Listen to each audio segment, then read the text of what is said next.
नमस्कार, मैं सौरभ त्रिपाठी हूं और आप देख रहे हैं बिहार की बात।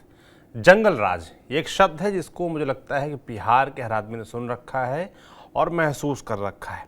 अब इस बीच फिर से एक सवाल उठने लगा है कि क्या बिहार में जंगल राज का वो दौर वापस लौट रहा है। इसके पीछे कुछ फैक्ट हैं।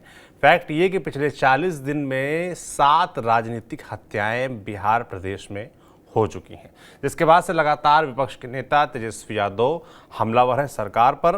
और हाल में ही 9 तारीख को जिस तरीके से बीजेपी नेता की हत्या हुई और जो 7 हत्याएं हम बता रहे हैं कि करके आपको सब गिना देते हैं। बीजेपी के मुन्ना शर्मा और अजय शाह, इसके अलावा पश्चिमी चंपारण में जेडीयू नेता विभव राय, सहरसा में जेडीयू नेता जवाहर यादव, हाजीपुर में आरजेडी नेता पंकज राय, मुंगेर में बीजेपी नेता बंटी सिंह, इन लोगों की हत्या हुई है। तो इसके बाद से लगातार ये सवाल उठ रहा है कि क्या बिहार में जंगल राज वापस लौट रहा है। इस पर आज विस्तार से चर्चा करेंगे बिहार की बात में। इस चर्चा में हमारे साथ जो 3 मेहमान जुड़ रहे हैं उनका मैं परिचय करा देता हूं। डॉक्टर संजय कुमार राजनीतिक विश्लेषक हैं, हमारे साथ आते रहते हैं, आपने देखा होगा। प्रदीप झा जी हैं, वरिष्ठ पत्रकार हैं। और हमारे संवाददाता सुजीत कुमार हमारे साथ मौजूद हैं। बहुत स्वागत है आप सभी का। तो जैसा कि मैंने शुरू में बताया कि एक बार फिर से बिहार में जंगल राज की बात होने लगी है और आप तीनों लोग पर्याप्त वरिष्ठ लोग हैं और आपने जो मैंने शब्द इस्तेमाल किया जंगल राज, उसका अनुभव अच्छे से किया भी होगा और आप लोग तुलना भी करते रहते होंगे अपने विश्लेषण में कि क्या चीज़ें वापस से वैसे ही हो रही हैं जैसी थीं। तो पहले तो मैं समझना चाहता हूं आप लोगों से कि ये जो जंगल राज की बात होती है ये है क्या आखिर, क्योंकि आप लोगों ने अनुभव भी किया होगा। और दूसरा फिर मैं इसका कंपैरिजन आप लोगों से जानना चाहूँगा कि क्या जो तस्वीर पहले थी या जिसका डर नीतीश कुमार बीजेपी अक्सर दिखाया करते हैं कि अगर आरजेडी या लालू यादव या तेजस्वी यादव उनके जो बेटे हैं वो सत्ता में लौटते हैं तो वो दौर आ जाएगा जो लालू प्रसाद यादव के दौर में होता था। शुरुआत करता हूँ मैं प्रदीप जी आपसे। सौरभ जी, आपने एक ऐसा विषय आज के लिए बहस के लिए चुना है और जो संदर्भ आपने बताया कि आप लोगों ने देखा होगा, तो हाँ, निश्चित रूप से हम लोग जिस पीढ़ी में हैं उस पीढ़ी ने 1990 से 2005 का जो पीरियड था उसको जिया है हम लोगों ने। और इसीलिए उस पीरियड को महसूस किया, भोगा भी है। ठीक है, तो इसीलिए मैं बताऊं आपको, सबसे बड़ा परिवर्तन एक चीज तय है कि कानून व्यवस्था की स्थिति आज गिरी है, नीचे आई है, बहुत बुरी स्थिति है। लेकिन वो जो दौर था उससे आज भी तुलना नहीं करना चाहिए, टचवुड नजर न लगे। ठीक है, क्योंकि कारण अंतर क्या था कि उस जमाने में देखिए कि जितने भी अपराधी थे उनको राजनीतिक संरक्षण प्राप्त था। सबसे बड़ा चीज समझिए, अंतर देखिए कि उस समय एक विधायक का बेटा जो है एक आईएएस की पत्नी के साथ महीनों बलात्कार करता है। ठीक है, तो इस बड़े एक छोटा सा उदाहरण मैं बता रहा हूं करते थे जहां पर जिसमें कि सत्ताधारी दल के नेता उसमें शामिल हुआ करते थे। नंबर 3 क्या था कि पुलिस और एक तरह से निष्क्रिय थी। पुलिस को उस जमाने में जनता दल पार्टी हुआ करती थी या बाद में राष्ट्रीय जनता दल, उसका एक प्रखंड अध्यक्ष जाकर एसपी के ऑफिस में एसपी को डरा सकता था। सहाबुद्दीन की यह स्थिति होती थी कि जाकर वो कलेक्ट्रेट में या जिला अधीक्षक पुलिस अधीक्षक को उसके चैम्बर में जाकर उसे बेइज्जत कर सकता था, मार सकता था। तो ये एक परिस्थिति थी मोटे तौर पे देखे तो, जो आज की पीढ़ी जिन्होंने नहीं देखा, ना भोगा, ना जिया है। ठीक है, दूसरा आज क्या अंतर है, लेकिन इसे 2005 से लेकर 2010-12 तक नीतीश कुमार ने बहुत ही अच्छे तरीके से पटरी पर लाया था। पटरी पर ही नहीं लाया बल्कि स्थिति ये बनी कि ये एक मैसेज गया अपराधियों में कि Nitish can never compromise with 3C। मतलब 3C से नीतीश कुमार कॉम्प्रोमाइज नहीं कर सकते। वो था क्राइम, करप्शन और कम्युनलिज्म। ठीक है, अपराधी स्पीडी ट्रायल का एक जो मॉड्यूल बिहार ने लॉन्च किया बिहार में, उस कारण कई ऐसे मुकदमे थे जिसमें 3 दिन के अंदर फैसला हो गया। अपराधी जेल के अंदर, अपराधी या तो जेल के अंदर थे या बिहार की सीमा से बाहर थे। जुड़ा हुआ है भ्रष्टाचार के मुद्दे पे भी एक उदाहरण काफी होगा कि कई ऐसे वरिष्ठ अधिकारी थे जिनके मकानों को सील करके, सीज करके सरकार ने स्कूल चलाना शुरू कर दिया। तो जितने भी अपराधी थे, चाहे वो क्रिमिनल एक्टिविटी में हो, चाहे वो अपराध, चाहे वो घुसखोरी में, भ्रष्टाचार में या आरोप में जेल में बंद हो, सबके सब भयभीत थे कानून से। आज क्या है, और लेकिन वो जो 90 से 2005 में था, उसमें कानून भया। पटना हाईकोर्ट ने एक शब्द इस्तेमाल किया था, जंगल राज का, क्योंकि कानून भयाकरण था। इसने तो सत्ता में रहने वाले लोगों से, सत्ता प्रायोजित अपराधियों से, ठीक है, उससे अगर तुलना करें आज की, तो निश्चित रूप से देखिए 2013-14 के बाद नीतीश कुमार मुख्यमंत्री वही है, सिस्टम वही है, लेकिन कानून व्यवस्था दिन प्रतिदिन गिरती गई है सौरभ जी। उसका प्रमुख कारण जो मुझे समझ में आया है वो यही है कि 5 से 14 तक नीतीश कुमार का के लिए प्रायोरिटी गवर्नेंस हुआ करता था, ठीक है, सुशासन हुआ करता था। नीतीश कुमार सुशासन बाबू के रूप में जाने जाते थे, बिहार में ही नहीं बल्कि पूरे देश भर के अंदर।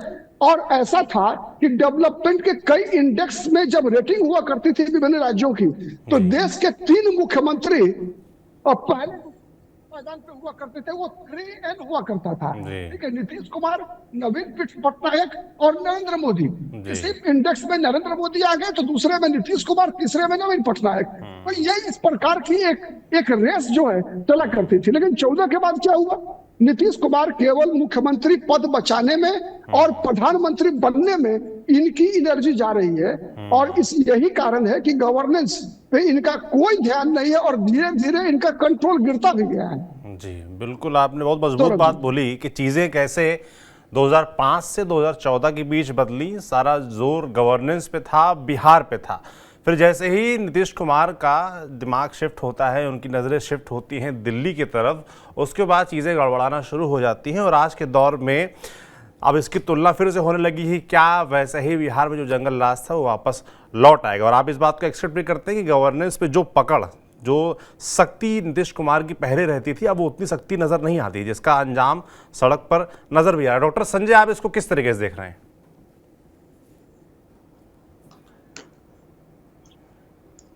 ये एक पार्ट है जी।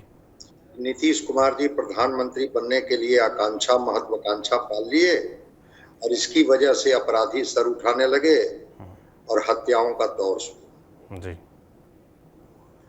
क्योंकि कई पक्ष हैं और एक पक्ष उसमें एक ये भी है, पुलिस को मल्टीटास्किंग दे दिया गया। जी। बालू की तस्करी, शराब की तस्करी, ये बिहार में एक मिनी इंडस्ट्री का रूप ले लिया। थानेदार जो हैं, अपराधी पकड़ा जाए या न पकड़ा जाए, एक तस्कर इनके संपर्क में कैसे आ जाए और कैसे उनके माध्यम से एक थाना में रहते रहते इनकी आर्थिक स्थिति इतनी मजबूत हो जाए कि शायद आगे ढंग की पोस्टिंग हो या ना हो, उससे कोई फर्क नहीं पड़ता। तो पुलिसिंग तो आप करने नहीं दे रहे हैं। पुलिसिंग अगर आप करने देंगे तब ना। जी।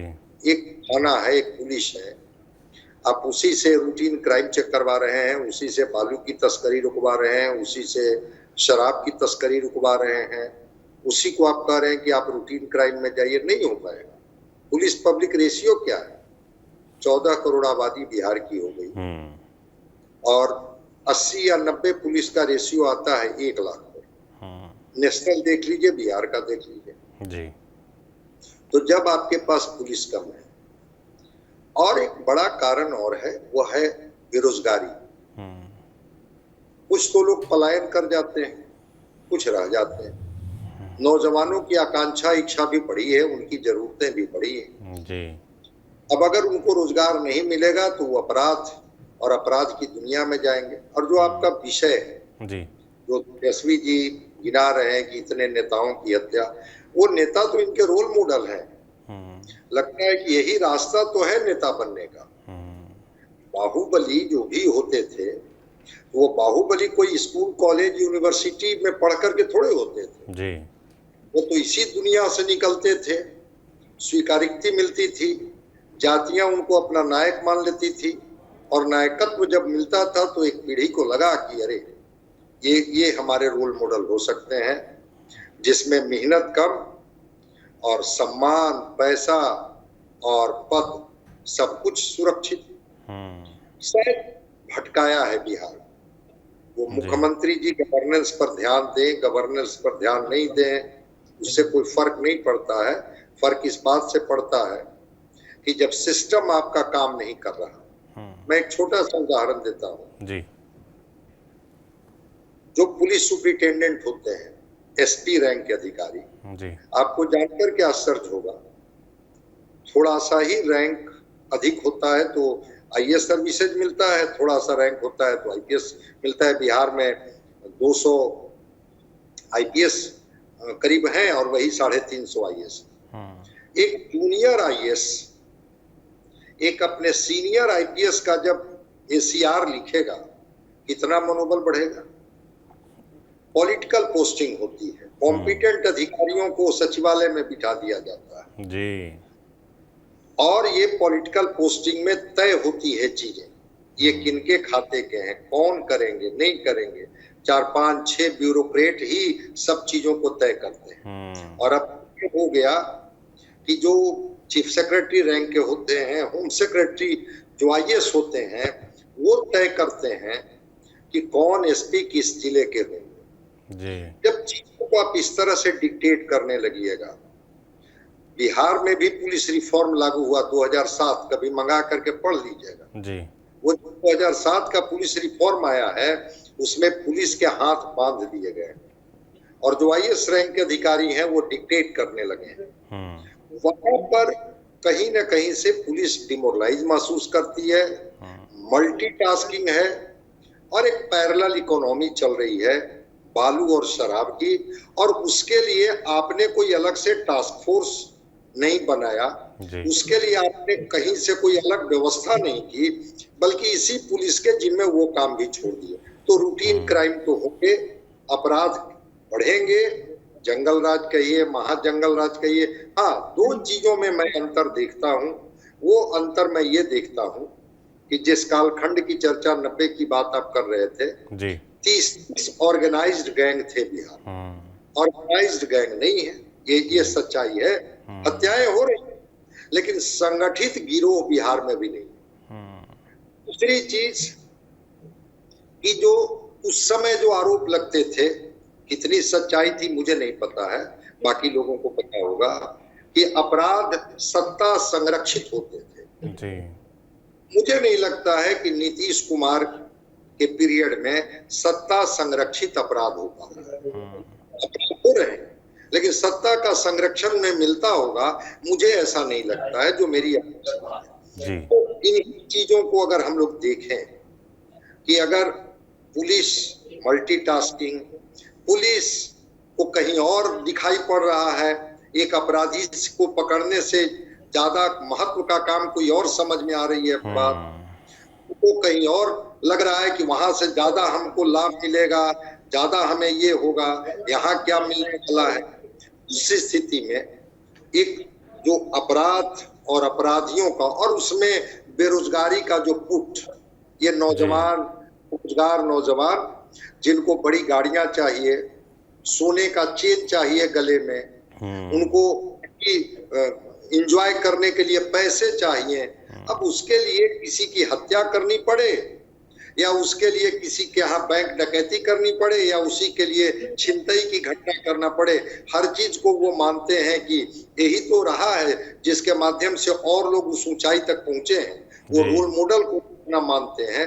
मैं मानता हूं कि सामाजिक और राजनीतिक दोनों तरीके से चीजें ढीली हुई है और उस ढीलापन का जो परिणाम है उसमें आपको दिख रहा है कि एकाएक अपराध बढ़ा है, जिसमें हत्या, डकैती, छिनतई, रेप, बलात्कार की घटनाएं बढ़ी हैं। बिल्कुल बिल्कुल, आपने 2-3 बड़ी बुनियादी बातें बोली कि किस तरीके से ओवरबर्डन है पुलिस के ऊपर, उसके साथ ही जो पॉलिटिकल पोस्टिंग की आपने बात की, संसाधनों की कमी की बात की, ये एक बड़ा भूमिका निभा रहा है। जो चीज़ें बदल रही हैं, जो क्राइम बढ़ा है बिहार में। दूसरा, आपने रोज़गार का एक बड़ा ज़रूरी विषय उठाया कि जब युवाओं के पास रोज़गार नहीं होगा, तमाम लोग पलायन कर जाएंगे और जो बिहार में रह जाएंगे वो गलत रास्ते पे जाएंगे, इससे इनकार नहीं किया जा सकता। और यही सब इन जो घटनाएं हो रही हैं उनका कारण बन रहा है। सुजीत, आप पटना में रहते हैं, ये घटना जो भी बीजेपी नेता की हत्या की हुई वो पटना से जुड़ी ही है, और उसके बाद से क्या माहौल दिख रहा है, पुलिस क्या कह रही है, कैसा रोल पुलिस का रहा इस पूरी घटना पर, लोग क्या बोल रहे हैं इस तरह की घटनाओं को लेकर, थोड़ा बताइए। देखिए सौरभ जी, जो आपने डिबेट के शुरुआत में ही कुछ नामों को गिनाया था, उसमें एक नाम मैं और ऐड करना जी चाहूंगा। बताइए। सोमवार की शाम में अरवल में सीपीआई एमएल के जो स्थानीय नेता थे सुनील चंद्रवंशी, जी उनकी भी गोली मार के हत्या कर दी गई। जी। तो और आपको याद होगा जब कल जो घटना हुई थी, श्याम सुंदर उर्फ मुन्ना शर्मा को जब गोली मारी गई, उसके तकरीबन कुछ ही रोज पहले उन्हीं के मित्र थे अजय शाह, जिनको गोली मारी गई थी। उनके दुकान में घुस करके 7 गोली मारी गई थी। पहले पूछा गया कि दुकान में दूध है या कुछ सामान के बारे में बातचीत हुई, एक बहाना जी। था वो। उसके बाद से उस बहाने के आड़े में गोली मारी गई। दरअसल इसमें मैं हालांकि इन खबरों को मैंने ही देखा था और मैंने ही इसकी रिपोर्टिंग लिखी थी। एक इसमें बयान आया था स्थानीय प्रशासन का, जिसमें आप अंदाजा लगा सकते हैं कि पुलिस क्या कर रही है और पुलिस क्या सोच सकती है। जी। इस मर्डर में ये कहा गया था कि ये टारगेटेड किलिंग है। सवाल ये उठता है कि टारगेटेड किलिंग है, ये नौबत की, ये बड़ा सवाल उठता है। जबकि जो लोग थे वहां के, मेरी चंद लोगों से वहां जो बातचीत हुई, जो स्थानीय थे वहां के, उनका तो ये कहना था कि इनका किसी से लेना देना नहीं था। इनका जब मैं श्याम सुंदर की मर्डर की बात कह रहा हूँ, वो रोज सुबह उनका शेड्यूल फिक्स रहता था। वो आते थे, पूजा पाठ करते थे, बातचीत करते थे, फिर अपना वो चले जाते थे। अब बात ये है लोगों की। तो देखिए सौरभ जी, इस चीज में हमारे 2 वरिष्ठ यहाँ बैठे हुए हैं। इन दोनों वरिष्ठ की बात से मैं पूरी तरीके से मुतमईन हूँ कि लॉ एंड ऑर्डर को लेकर के हर तरफ बिहार में विरोध की बात है। इसी से इनकार नहीं किया जा सकता, क्योंकि हम लोग फील्ड में रहते हैं तो इन सब चीजों को देखते हैं, सुनते हैं, और तब जाके ये निष्कर्ष निकलता है कि लोगों के अंदर एक निगेटिविटी पुलिसिंग को लेकर के है, लॉ एंड ऑर्डर को लेकर के है। उनको इस बात से कोई मतलब ये नहीं है कि पुलिस के ऊपर कितना बर्डन है, पुलिस को दारू भी रोकनी है, पुलिस को बालू भी रोकनी है। उनको इस चीज से कोई मतलब नहीं है। उनका सीधे सीधे मतलब इस चीज से है कि लॉ एंड ऑर्डर डिस्ट्रॉय है। वो भी इस चीज को स्वीकार करते हैं। अब पुलिस क्या करे? पुलिस के ऊपर भी कई तरह के प्रेशर हैं। स्थानीय दबाव भी होता है, हो सकता है पॉलिटिकल प्रेशर भी हो, और वर्कलोड भी हो, केस को सुलझाने की भी बातें हो, हाई प्रोफाइल भी मामला हो। ओवरऑल रिजल्ट तो शून्य निकल के आता है, और उसी शून्य पे सबको विश्वास करना पड़ जाता है। तो इस चीज से इनकार नहीं किया जा सकता है कि लॉ एंड ऑर्डर को लेकर के जो भी विरोध से जो बातें आ रही हैं, और जो विरोध में जो नेता जो हैं या फिर स्थानीय लोग हैं जो बातों को कह रहे हैं, इसी से इनकार नहीं किया जा सकता। सरकार को आईने में देखने की जरूरत जरूर पड़ेगी। जी सौरभ। बिल्कुल, सरकार को आईना देखने की ज़रूरत पड़ेगी भी, और तमाम आंकड़े भी इस तरफ इशारा करते हैं। एनसीआरबी जो नेशनल क्राइम रिकॉर्ड ब्यूरो है, उसके आंकड़े हैं कुछ हमारे सामने। साल 2022 में पूरे देश में जो राजनीतिक हत्याएं हैं, उस मामले में बिहार दूसरे नंबर पर था। पहले नंबर पर झारखंड था, जहां 17 राजनीतिक हत्याएं हुई थी, और बिहार में 8 पॉलिटिकल मर्डर्स हुए थे। इसके अलावा अभी हाल में इस तरह के भी आरोप लगे हैं कि कथित तौर पर 3 सांसदों ने ऐसा कहा है कि उनको जान से मारने की धमकियां मिली। 3 सांसद हैं। अररिया सांसद प्रदीप सिंह, जो कि बीजेपी नेता हैं, खगड़िया सांसद राजेश वर्मा, जो कि लोजपा के नेता हैं, और बक्सर सांसद सुधाकर सिंह, जो कि आरजेडी के नेता है। तो इन तीनों नेताओं की तरफ से भी आरोप लगाए कि उनको जान से मारने की धमकी दी जा रही है। तो जैसा कि अभी हमारे वरिष्ठ साथियों ने बोला कि पहले जिस तरीके से ऑर्गेनाइज्ड क्राइम होता था, वैसा ऑर्गेनाइज्ड क्राइम तो अब नहीं हो रहा है, मगर इस तरह की घटनाएं हाल में बढ़ी हैं। जब हत्या की बात हो, क्राइम की बात हो, लूट की बात हो, डकैती की बात हो, छिनैती की बात हो, तो इस तरह की घटनाएं बढ़ रही हैं। और संजय जी ने उसके पीछे के कई कारण भी गिनाए। बात थोड़ा नरेटिव स्तर की कर लेते हैं भाई। आने वाले वक्त में विधानसभा चुनाव होने हैं, और जब लॉ एंड ऑर्डर की बात आती है तो चुनाव के लिहाज से वो एक बड़ा मुद्दा होता है। अब उत्तर प्रदेश में देखिए, योगी आदित्यनाथ सबसे बड़ा अपना यूएसपी यही प्रचार करने का, बताने की कोशिश करते हैं कि हमने लॉ एंड ऑर्डर बदल दिया, हमने चीज़ें ठीक कर दी। नीतीश कुमार भी ऐसा ही कुछ करते आए लंबे समय से, और बीजेपी भी लगातार ये प्रचारित करती है कि भाई जो पहले था वो अब नहीं है। तो प्रदीप जी, मैं समझना चाहता हूं कि जो नैरेटिव के स्तर पर तेजस्वी यादव लगातार इस तरह के ट्वीट कर रहे हैं, जो घटनाएं होती हैं उनको लगातार ट्वीट करते हैं, लगातार वो इन मुद्दों को उठाते हैं, तो क्या नैरेटिव के स्तर पर कहीं आरजेडी आगे निकल रही है? वो क्या ये एस्टेब्लिश करने में कामयाब हो रही है कि हाँ, लॉ एंड ऑर्डर सिचुएशन जो है वो खराब हुई है, बद से बदतर होती जा रही है? नहीं, मुझे लगता है कि जहां तक सौरभ जी, अगर नैरेटिव तैयार करने की बात है तो तेजस्वी यादव को इससे बचना पड़ेगा। राजनीतिक लाभ अगर उठाना है वर्तमान परिस्थिति का, तो तेजस्वी यादव को बचना पड़ेगा। इसलिए बचना पड़ेगा मैं कह रहा हूं क्योंकि मैंने कहा ना कि, और संजय जी ने भी कहा कि एक चीज जो अंतर है सबसे पहले कि लालू राबड़ी के शासनकाल और नीतीश कुमार के शासनकाल में कि सत्ता संरक्षण नहीं दे रही है अपराधियों को। जैसे फॉर एग्जांपल नीतीश कुमार के साथ भी अनंत सिंह रहे हैं, सुनील पांडे रहे हैं, धूमल सिंह, मतलब जैसे कई बाहुबली रहे हैं, लेकिन फिर भी आप नीतीश कुमार के बारे में ये नहीं कह सकते कि जिस प्रकार का संरक्षण लालू प्रसाद यादव ने साधु यादव, सुभाष यादव या कई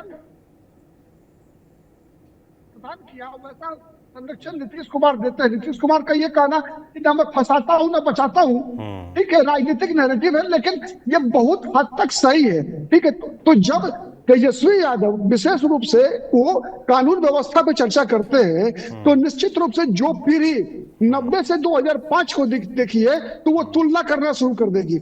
इस बात से कोई इनकार नहीं है कि नीतीश कुमार 14 के बाद 15 के बाद से अपनी जो इनकी यूएसपी थी उसको कमजोर हुआ है, ठीक है। कमजोर होने का कई कारण संजय जी ने भी बताया, मैं उस पे एक और कारण पे जोर दूं केवल। अब मेरी एक कुछ दिन पहले, साल भर पहले की बात है, पटना में जो पॉस एरिया है वहीं पर एक थानेदार से बातचीत हो रही थी, एसएचओ से बातचीत हुई।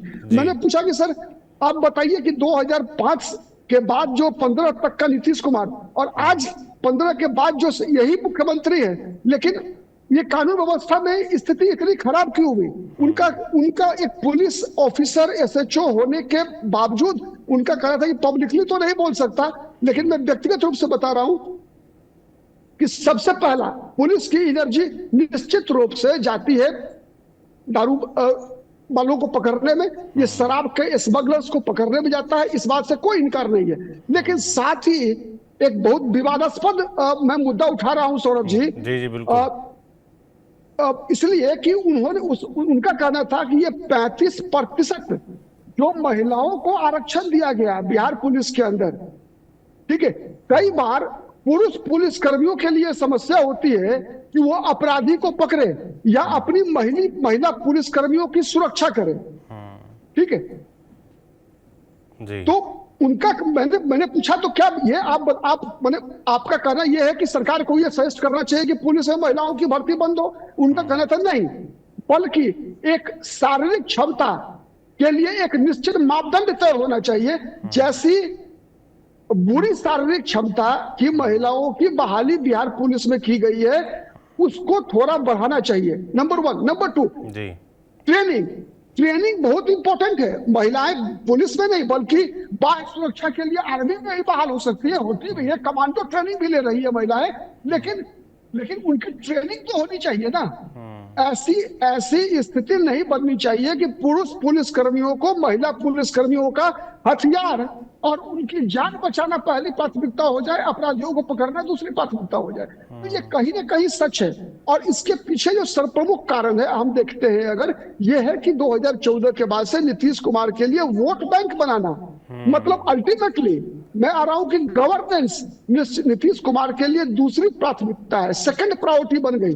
पहली प्रायोरिटी उनके लिए मुख्यमंत्री को कुर्सी को सुरक्षित रखना या फिर उससे बड़ी कुर्सी के लिए का इंतजाम करना, ठीक है। राजनेता होने के नाते सौरभ जी, हर व्यक्ति का ये अधिकार है, उस व्यक्ति को प्रयास भी करना चाहिए, महत्वाकांक्षा कोई बुरी चीज नहीं होती है, लेकिन किसी व्यक्ति को अपनी पहचान को ही खत्म नहीं करना चाहिए। नीतीश कुमार की पहचान, जैसे अभी आपके मैं ध्यान से उतर के, चूंकि मेरी पहली डिबेट है आज, आपके जो रिपोर्टर हैं उनका नाम, उन्होंने कहा कि सुजीत जी उत्तर प्रदेश के मुख्यमंत्री योगी आदित्यनाथ का यूएसपी क्या है? बुलडोजर बाबा, मतलब अपराधियों के खिलाफ निर्ममता से प्रहार करना, ठीक है। नीतीश कुमार की भी सबसे बड़ी उपलब्धि यही थी कि उन्होंने बिहार में सुशासन स्थापित किया था, जंगल राज के दौर से बिहार को बाहर निकाल कर लाए थे, ठीक है। और उसमें सबसे पहला और सबसे महत्वपूर्ण जो चीजें लोगों को दिख रहा था वो ये दिख रहा था, और नीतीश कुमार खुद इस विषय को रखते थे कि आज हमारे समय में, आज भी नीतीश कुमार कहते हैं ये बात कि आज भी हमारे समय में 12 बजे रात में महिलाएं अपने जेवर पहनकर शादी से 12 बजे रात में अपने घर को लौटती है। ये सच थी। लालू राबड़ी के शासनकाल में 5 बजे 6 बजे शाम के बाद जो है महिलाओं का घर से निकलना बंद था। पुरुषों के बारे में ये कहा जाता था कि भाई घर जल्दी आ जाओ, लेट नहीं करना। हो सकता है कि घर के आसपास ही कोई व्यक्ति, सौरभ जी, अगर आप पटना में रह रहे होते और घर बनाने के लिए आप अपने जमीन पे जहां आपका ईंटा बालू सीमेंट गिरता कि कोई अगल बगल आसपास का रंगदार आकर आपसे कहता कि भाई पहले मेरा हिस्सा दे दो, उसके बाद तुमको घर बनाने देंगे हम। तरह की स्थिति थी। इसीलिए जब तेजस्वी यादव उस नैरेटिव को तैयार करने का प्रयास करेंगे तो मुझे लगता है कि ये बैकफायर करेगा। ये तेजस्वी यादव के हित में नहीं रहेगा, क्योंकि उनका और या उनके परिवार का इतिहास इतना गंदा रहा है कि नीतीश कुमार मुझे लगता है कि अपने निम्नतम स्तर पर भी होंगे अपने राजनीतिक करियर के, तब भी उतनी नीचे की उनकी पहचान नहीं बनेगी। सौरभ जी, बिल्कुल। तो आप कह रहे हैं कि तेजस्वी यादव अगर इस नैरेटिव को आगे बढ़ाते हैं तो ये उनके लिए नुकसानदेह होगा। हालांकि तेजस्वी यादव लगातार ये बात बोलते रहते हैं कि वो दौर दूसरा था, हम उससे बहुत आगे बढ़ चुके हैं और हमारे पिता के दौर में जो हुआ सो हुआ, आप मुझको मौका दीजिए, लगातार वो ये कहते हैं। और पिछले 2 चुनाव से अगर आप देखें तो सबसे बड़ी पार्टी के तौर पर विधानसभा चुनाव में वो उभरे भी हैं, इसको भी इससे भी इनकार नहीं किया जा सकता है। तो इस बात से इनकार नहीं कर सकते कि शायद उनकी ऊर्जा इस चीज़ में खर्च होती है अतिरिक्त, कि भाई उनको ये साबित करना पड़ता है, उनके ऊपर एक बैगेज है। पिता के नाम पर विरासत में राजनीति मिली है तो ये बैगेज भी आएगा, तो उसको जस्टिफाई करने का प्रयास लगातार तेजस्वी करते रहते हैं कि जो हुआ सो हुआ, अब ऐसा नहीं होगा, ऐसी गारंटी हम लेते हैं। वो इस तरह की बात कहते हैं। जनता कितना विश्वास करेगी ये अलग विषय। और दूसरा, आपने जो पुलिसिंग का विषय उठाया कि कैसे उसमें महिलाओं का जो आरक्षण है उसको लेकर आपने एक पुलिस वाले के ही अनुभव के जरिए बताने का प्रयास किया कि थोड़ा सा ट्रेनिंग और स्किल पर काम होना चाहिए महिलाओं की भर्ती से कोई दिक्कत नहीं है, मगर अगर उनका स्किल सेट मजबूत होगा तो थोड़ा सा पुलिसिंग में ज़्यादा हेल्प हो पाएगी, ये आपका कहना था। संजय जी, आप ये जो नैरेटिव वाली बात मैंने बोली कि लगातार तेजस्वी यादव आरजेडी की तरफ से नैरेटिव तैयार करने का प्रयास किया जा रहा है कि चीज़ें खराब हो रही हैं, लॉ एंड ऑर्डर वैसा नहीं रहा जैसा नीतीश कुमार दावा करते रहे हैं। और जैसा कि अभी हमारे साथी प्रदीप जी ने कहा कि भाई ये उनको नुकसान करेगा, कैसे देखते हैं इसको?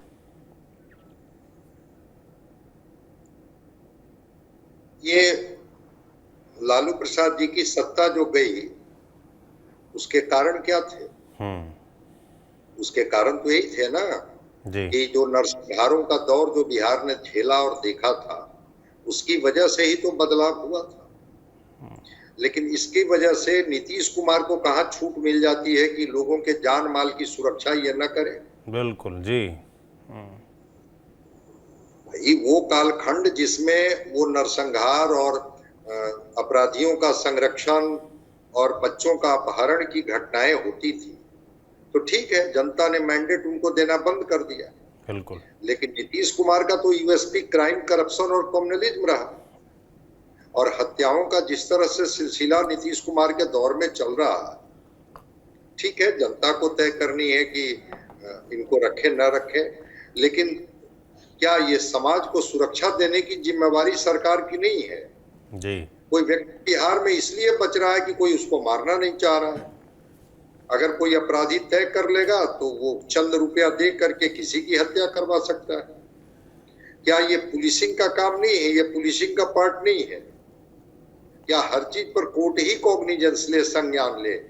मैं उदाहरण दे रहा हूं, मैं पहले भी मैं बोला, एक बिहार के बड़े नेता, उनके पिता की हत्या हो जाती है, तुरंत एसटीएफ का गठन होता है, सारे अमला जामा वहां लग जाते हैं और 4 दिन में अपराधी पकड़ लिए जाते हैं, उनके द्वारा इस्तेमाल हथियार पकड़ लिए जाते हैं और बता दिया जाता है कि आपके पिता की हत्या किसने की।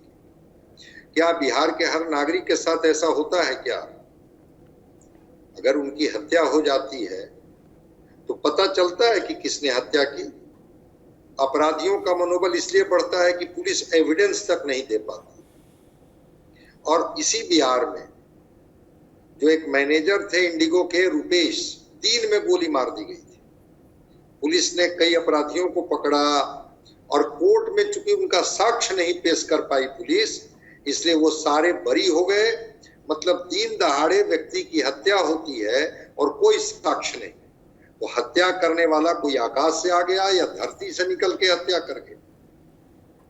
अगर इस तरह की स्थिति है और फिर भी उसके बाद लोगों को लग रहा है कि नहीं हम सुरक्षित हैं बिहार में, कम से कम उस कालखंड से तो सुरक्षित हैं जिस कालखंड में सामूहिक नरसंहार होता है, फिर इस सरकार को आपने क्यों चुना? तेजस्वी जी को लाभ मिलेगा, तेजस्वी जी को घाटा होगा, वो छोड़ दो। जनता को क्या मिलनी चाहिए? जनता को क्या सुरक्षित रहने का अधिकार नहीं है क्या अपने राज्य में? और जब जनता को सुरक्षित रहने का अधिकार है तो हत्याओं का जिस तरह से सिलसिला है जिला वाइज, कभी डेटा देख लीजिएगा कि क्या हत्याओं की क्या स्थिति है। रेप और मर्डर की जो घटनाएं हो रही हैं वो हर दिन हो रही हैं। बीच में कुछ दिन 5 से 10 का कालखंड था नीतीश कुमार का, जब उन्होंने स्पीडी ट्रायल किया था और फास्ट ट्रैक कोर्ट के माध्यम से सजा दिलवानी शुरू की थी तो अपराध पर अंकुश लगा था जी। लेकिन नीतीश कुमार को लालू के कालखंड से छोड़ दीजिए, अपने ही कालखंड से वो तुलना कर लें कि 5 से 10 के बीच का क्राइम ग्राफ क्या था और 24 तक का ग्राफ क्या। ये बात आप एकदम ठीक बोल रहे हैं कि 15 साल पहले की बात नहीं होनी चाहिए, पिछले 5 साल में क्या परफॉर्मेंस थी और इस 5 साल में क्या परफॉर्मेंस है इसकी तुलना होनी चाहिए, क्योंकि जनता तो 5 साल के लिए वोट करती है, 5 साल बाद वो अगली सरकार चुनती है। हालांकि बिहार में सरकारें बदलती रहती हैं, 5 साल कहना गलत होगा, मगर जो प्रक्रिया है वो तो यही है ना कि 5 साल का हिसाब किताब अगले चुनाव में जनता लेती है और पिछले 5 साल से तुलना करती है। तो ये तुलना होनी चाहिए।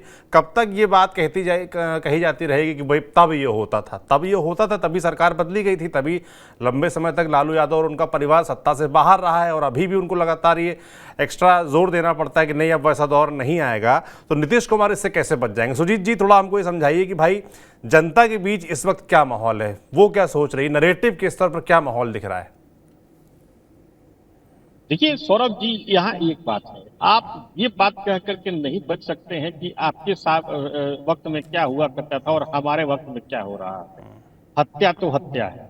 आप उस वक्त जब संगठित गिरोह की बात है या कोई भी बात हो, यहाँ पे जो भी बाइक सवार आते हैं या कोई भी आता है, जब मर्जी किसी को गोली ठोक के चला जाता है, सवाल जवाब करने पर अगर ये जवाब मिले कि उनका दौर था तो वो कुछ और था, हमारा दौर है ये है, हमारी पुलिस काम कर रही है, आप जस्टिफाई तो नहीं कर सकते कि हमारा अभी हमारे कालखंड में जो मर्डर हो रहा है ये कम हो रहा है, पहले ज्यादा हुआ करता था। मर्डर है, हो रहा है, बात ये है कितना हो रहा है नहीं हो रहा है इससे मतलब नहीं है। जहां तक लोगों की बात मैं बता दूं आपको कि देखिए सौरभ जी, ये ऐसी चीज है जो सीधे सीधे समाज से ताल्लुक रखता है। अगर किसी की हत्या हो जाती है, लोग विरोध में आके उतर जाते हैं, उस वक्त ये नहीं देखा जाता है कि वो किस पार्टी के हैं या किस पार्टी के समर्थक हैं या नहीं है। वो एक आम नागरिक होते हैं, सड़क पे उतरते हैं, अपनी बातों को रखते हैं, उनका गुस्सा निकलता है, गुस्सा फूटता है। अगर नैरेटिव की जहां तक बात हो तो नैरेटिव को सेट करना राजनीतिक दलों का काम होता है, वो अपना जाने वो किस तरीके से नैरेटिव को सेट कर रहे हैं। लेकिन जो चीजें सत्य है, जो आंख के सामने है, उसी से इनकार नहीं किया जा सकता है।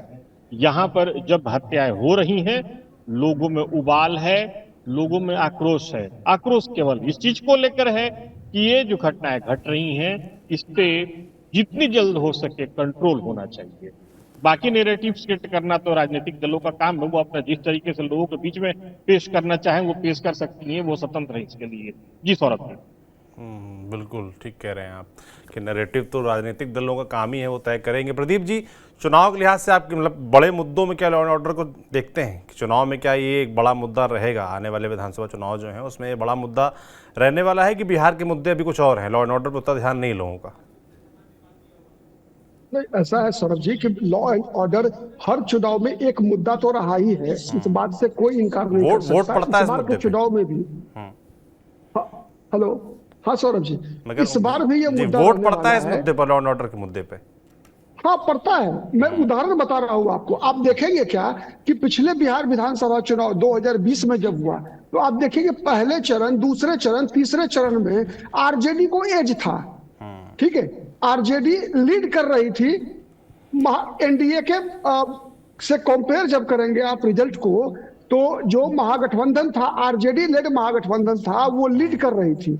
लेकिन जैसे ही चौथे, पांचवें, छठे चरण में परिणाम निकल आना शुरू हुआ तो आरजेडी का वो जो लीड था वो डेफिसिट में कन्वर्ट हो गया। क्यों हो गया, इसकी मैं याद दिलाना चाहूंगा। आपको याद होगा 2020 में जैसे जैसे चुनाव आगे बढ़ रहा था, शुरुआत क्या हुई, शुरुआत हुई तेजस्वी यादव के नए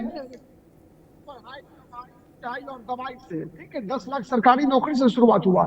लेकिन फिर जैसे जैसे वो जातीय विद्वेष और वो हरा मुरट्ठा बांधकर, ठीक है, मैंने एक बाइक पर 3-3 लोग जो है सड़क पर निकलना शुरू कर दिए, तो उससे फिर जो लोग, जिन लोगों ने 2005 तक का दिन जिया था, उन लोगों ने अपने बच्चों को भी बताया कि यार ये तो फिर वही दिन लाने वाला है, बच्चों पलटो। ठीक है, आपने देखा जीती हुई बाजी महागठबंधन हारने लगी। ठीक है, नंबर 1। नंबर 2, कानून व्यवस्था कैसे इंपॉर्टेंट फैक्टर होता है, उसका मैं दूसरा उदाहरण बता रहा हूं सौरभ जी। आप देखिए, आज कितना भी प्रयास करने के बाद भी आरजेडी, तेजस्वी यादव, जो आपने कहा ना कि बैगेज का शासनकाल, ठीक है, ये लाइबिलिटी के रूप में वो कितना भी अच्छा काम करते हैं, लेकिन विपक्ष जो है किन मुद्दों पर उनके खिलाफ जनता से अपने लिए जनादेश मांगता है। सबसे पहला याद दिलाया जाता है नीतीश कुमार हो, चाहे उनके खिलाफ, चाहे भारतीय जनता पार्टी हो, चाहे जो भी दल रहे हो, उनके आरजेडी लेड महागठबंधन के खिलाफ एकमात्र जो सबसे बड़ा फैक्टर जो रिजल्ट को प्रभावित करता है वो होता है कानून व्यवस्था। और आप कहेंगे कि फिर नीतीश कुमार के शासनकाल में भी 10 साल से क्यों नहीं नीतीश कुमार को पनिशमेंट मिल रहा है इसका? तो उसका सबसे बड़ा कारण क्या है सौरभ जी, कि बिहार के विकल्पहीनता है। बिहार चुनने को अभिशप्त है कि कम बुरा, जैसे मान लीजिए फॉर एग्जांपल किसी को, आपको कोई परफेक्ट ऑप्शन नहीं मिलता लाइफ के अंदर, जब कभी भी किसी पॉइंट ऑफ टाइम पे, तो आप क्या करते हैं, चलो यार देखो अब जो कम से कम, जो कम नुकसान करने वाली चीज है उसी का यूज करो। तो यही ऑप्शन होता है बिहार की जनता के पास कि चूंकि लालू या लालू परिवार या राष्ट्रीय जनता दल के शासनकाल का डर इतना ज्यादा दिमाग के अंदर बैठा हुआ है कि कम नुकसान करने वाली, कम खतरनाक कानून व्यवस्था में कम से कम शर्माने वाली स्थिति जो होती है, वो जनता दल यू और जो लालू परिवार के खिलाफ के जो दल होते हैं उनकी थोड़ी सी, आप कहेंगे कि एज आज भी मिलता है नीतीश कुमार को। तो उसी कारण से मिलता है कि नीतीश कुमार की तुलना नीतीश कुमार से ही होती है। जिस कभी भी पॉइंट ऑफ टाइम पे जब नीतीश कुमार की तुलना राबड़ी देवी से होने लगती है तो नीतीश कुमार को फायदा मिलता है, और नीतीश कुमार की तुलना जब नीतीश कुमार से होती है तो नीतीश कुमार को नुकसान होता है। यही कारण है कि नीतीश कुमार की पार्टी 118 सीट से 72 सीट पर आई सौरभ जी, और 72 से फिर 43 सीटों पे आ गई। तो इसीलिए बिहार की जनता इसको नहीं भूलती है। नीतीश कुमार को भी जनता सजा दे रही है, लालू परिवार को तो दे ही रही है,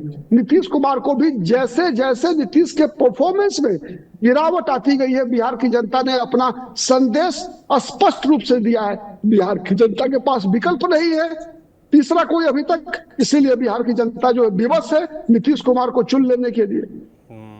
बिल्कुल संजय जी, आपने वो एक जो शुरुआत में बात बोली वो बड़ी बुनियादी है कि कैसे चुनाव एक तरीके से पक्ष में नज़र आ रहा था आरजेडी के, तेजस्वी यादव के, मगर जब चुनाव आगे बढ़ा और उनके कार्यकर्ताओं को एक बाइक पर 3-3 लोगों को जाते और जो जोश, जो एग्रेशन देखा लोगों ने, तो उनको पुराना दौर याद आ गया और कहीं ना कहीं जो अन्य पार्टियां वो प्रचारित करने में कामयाब रहेगी। देखिए ये शुरू हो गया है और अगर सत्ता में वापस लौटते हैं तो यही होगा, या पुराना दौर जो जंगल राज का दौर गिनाया जाता है वो लौट आएगा, और उसमें वो कामयाब भी रहते हैं, कामयाब रहे, चुनाव में नाकामी मिली। कैसे आप संजय जी इसको कैसे देखते हैं भाई कि नैरेटिव के स्तर पर जब हम बात कर रहे हैं जनता के बीच, जब चुनाव आता है, वोटिंग की बात आती है, तो लॉ एंड ऑर्डर कितना बड़ा मुद्दा रहता है उनके लिए? देखिए लॉ एंड ऑर्डर एक मुद्दा हमेशा रहा, लेकिन इसमें जो मूल सवाल है वो विकल्पहीनता का है। जी, लालू का भय दिखा करके कि लालू प्रसाद सत्ता में आ जाएंगे, आरजेडी सत्ता में आ जाएगी, उस विकल्पहीनता की तलाश में अगर इंडिया गठबंधन और एनडीए गठबंधन के बीच में मुकाबला हो रहा है तो उस स्थिति में तो फायदा इनको मिलेगा। लेकिन अगर कोई विकल्प होगा, मैं एक छोटा उदाहरण दे रहा हूं, पूर्णिया और रुपौली का। रुपौली में इंडिया गठबंधन भी चुनाव लड़ रही थी, एनडीए गठबंधन भी चुनाव लड़ रही थी। वो व्यक्ति जो 2005 से लगातार शंकर सिंह चुनाव हार रहे थे, सारी जाति और धर्म की सीमाएं टूट गई और शंकर सिंह को सारे लोगों ने वोट किया। मुस्लिम समाज ने वोट किया, हिंदू समाज ने वोट किया, ईबीसी ने वोट किया, अगड़ों ने वोट किया, पिछड़ों ने वोट किया। तो चूंकि विकल्प अगर कुछ नहीं है और जब चुनने की बात होती है कि इनको चुनना है कि इनको चुनना है, डेमोक्रेसी में जो मल्टी पार्टी सिस्टम होता है, उस मल्टी पार्टी सिस्टम का भी एक अपना रूल होता है। अगर मल्टी पार्टी सिस्टम में विकल्प अगर सामने होगा तो चले जाइए गांव में, मैं तो जाते रहता हूं जी। नीतीश कुमार अब लोगों की पसंद नहीं है। अगर लालू प्रसाद और तेजस्वी जी पसंद नहीं है तो नीतीश कुमार भी अब लोगों के पसंद नहीं है। इस बात को भी समझना हो। तो जब नहीं पसंद है नीतीश कुमार, तो उस स्थिति में एक विकल्प कुछ नहीं मिल रहा है। अब इधर एनडीए है जिसमें भाजपा है, नीतीश कुमार है, एक तरफ तेजस्वी जी हैं, तो लगता है कि अच्छा चलिए उनको चुने। तो उन्होंने जो दौर देखा बिहार, नीतीश जी को चुना। नीतीश जी के दौर में भी तो वही हो रहा है कि कोई सुरक्षित नहीं है। बेरोजगारी, पलायन, महंगाई, गरीबी और 94 लाख परिवार का सर्वे सब सामने है लोगों का। लेकिन अगर कोई विकल्प मिलता है, हम समझते हैं कि बिहार विकल्प की तरफ बढ़ेगा, निश्चित रूप से बिहार विकल्प की तरफ बढ़ेगा। इसकी गुंजाइश पूरी दिख रही है। ठीक है, एक दौर है जिसमें एक लंबे कालखंड तक नीतीश कुमार, लेकिन नीतीश कुमार को बिहार से बहुत लेना देना नहीं। नीतीश कुमार जी एक सिस्टम पर सारी चीजों को छोड़ दिए हैं। सिस्टम कितना स्मार्ट है, सिस्टम कितना इफेक्टिव है, सिस्टम कितना एग्जीक्यूट करता है चीजों को, वो सबके सामने है। इसीलिए मैंने उदाहरण दिया कि रोज हत्या हो रही है। अब कोई व्यक्ति मंदिर में पूजा करने जा रहा है, अपराधी आ रहा है, उसकी हत्या करके चला जा रहा है जी। कोई व्यक्ति कहीं काम करने जा रहा है, निकल रहा है, रात के अंधेरे में छोड़ दीजिए। लालू प्रसाद के तो समय में रात के अंधेरे में हत्या होती थी, अब तो दिन के उजाले में हत्या हो रही है। दिन के उजाले में छीन ले रहा है। क्या महिलाएं पटना में चेन पहन करके मॉर्निंग वॉक में चली जाएगी क्या? रोज सुबह कहीं ना कहीं चेन स्नैचिंग की घटना होते रहती है जी। और वो महिलाएं चेन पहन करके मॉर्निंग वॉक में जाना बंद कर दें। कहने के लिए आप कहिए कि भाई 12 बजे रात तक घूमिए, दिन में घूमिए, यहाँ जाइए वहां जाइए। एक असुरक्षा का भाव, असुरक्षा का वातावरण बिहार में पैदा हुआ है। ये मैसेज गांव तक है। इस सच्चाई को आप मानिए कि लोग मान रहे हैं कि पुलिसिंग हो नहीं रही है बिहार में और पुलिस कोई और काम में लग गई है जी। अब पटना बगल में बिहटा है, माइनिंग इंस्पेक्टर जिनके साथ 50 पुलिसकर्मी थे और उनको बाल पकड़ के, वो महिला पुलिस इंस्पेक्टर थी, पकड़ के घसीटा गया, पीटा गया, उसकी तस्वीरें वायरल हुई, वीडियो वायरल हुआ। क्या हो गया, क्या फर्क पड़ता था? और इसी होटल मौर्या में एनआरसी के ये बैठक हो रही थी, जो व्यापारी लोग थे उनका। तो अगर उसको उस रूप में देखिएगा कि कैसे बिहार में उद्योग आएगा, कैसे बिहार में संभावना व्यक्त होगी जब इस तरह के अपराध और अपराधियों का मनोबल बढ़ रहा है। चेक एंड बैलेंस के लिए ये कह देने से, जरा याद कर लीजिए वो कालखंड जो 90 से 2005 का था। अरे वो कालखंड को तो याद करने की जरूरत क्या है, जनता ने उनको सत्ता से किनारे कर दी। लेकिन आपका कालखंड जो 2005 से 10 का रहा और 10 से 24 का कालखंड है, उसमें भी तो जरा एससीआरबी का, स्टेट क्राइम रिकॉर्ड ब्यूरो का डेटा देख लीजिए जी। जरा देख लीजिए घटनाएं जो कितनी हो रही हैं रोज। सुरक्षा को लेकर के आप कितना सजग और सतर्क हैं। विकल्पहीनता है, इसलिए उस विकल्पहीनता का लाभ जिस पार्टी को मिल जाए, जिस गठबंधन को मिल जाए, वो मैं नहीं कह सकता हूं, लेकिन एक अंदर से छटपटाहट है लोगों की। असुरक्षा का भाव तो बढ़ा है। बिल्कुल, और असुरक्षा का भाव बढ़ा है। और जो विकल्पहीनता की आप बात कर रहे थे, और अगर इस तरीके से चीज़ें रहीं तो आने वाले समय में जनता के मन में जो एक डर रहता है आरजेडी को लेकर, वो लॉ एंड ऑर्डर सिचुएशन को लेकर रहता है, और अगर लॉ एंड ऑर्डर सिचुएशन ऐसी ही रही तो जनता को फिर विकल्प नजर आने लगेगा कहीं ना कहीं। ये एक बड़ा रिस्क रहेगा। सुजीत जी कैसे देख रहे हैं? देखिए, सबसे बड़ी बात ये है, मैंने पहले भी कहा था कि आप लोगों को ये मतलब नहीं होता कि आप क्या कर रहे हैं, नहीं कर रहे हैं, उसके ऊपर कितना दबाव है, तो आप उनके जिले में कोशिश कर सकते हैं। यहाँ तक की बात, दूसरी बात ये है कि अधिक तक अच्छा नहीं चल पा रहा। तो सुजीत जी, मुझे लगता है आपका यादव, नेटवर्क ठीक नहीं है, आपकी आवाज़ साफ नहीं आ रही है, फिर से जोड़ने का आपको प्रयास करेंगे। और कुल मिला के आज की बातचीत का मर्म यही निकला कि law and order situation Bihar में इस वक्त ठीक नहीं है, चिंताजनक है, और आने वाले चुनाव के लिहाज से देखा जाए तो ये एक ऐसा नैरेटिव बन सकता है जो कि नीतीश कुमार और एनडीए और बीजेपी को नुकसान पहुंचा सकता है।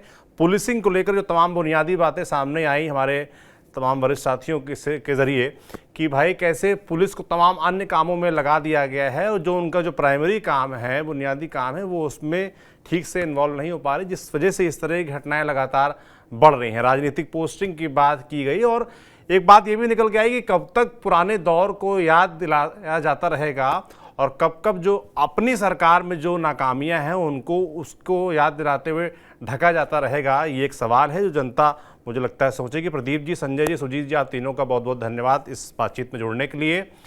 बाकी बिहार की जनता है, बिहार के लोग तय करेंगे कि ये जो लॉ एंड ऑर्डर का फिलहाल मुद्दा है वो उनको किस कदर परेशान कर रहा है। नीतीश कुमार और उनकी सरकार जो फिलहाल इसको रोकने में उतना कामयाब साबित नहीं हो रही है, तो क्या वो ठीक कर पाएंगे इन चीज़ों को, ये देखने वाला होगा। हमारी नज़र भी लगातार इस पूरे मुद्दे पर बनी हुई है। आपका क्या सोचना है इसके बारे में हमको कमेंट में लिखकर ज़रूर बताएं। बाकी देखते रहिए TV9 डिजिटल। शुक्रिया।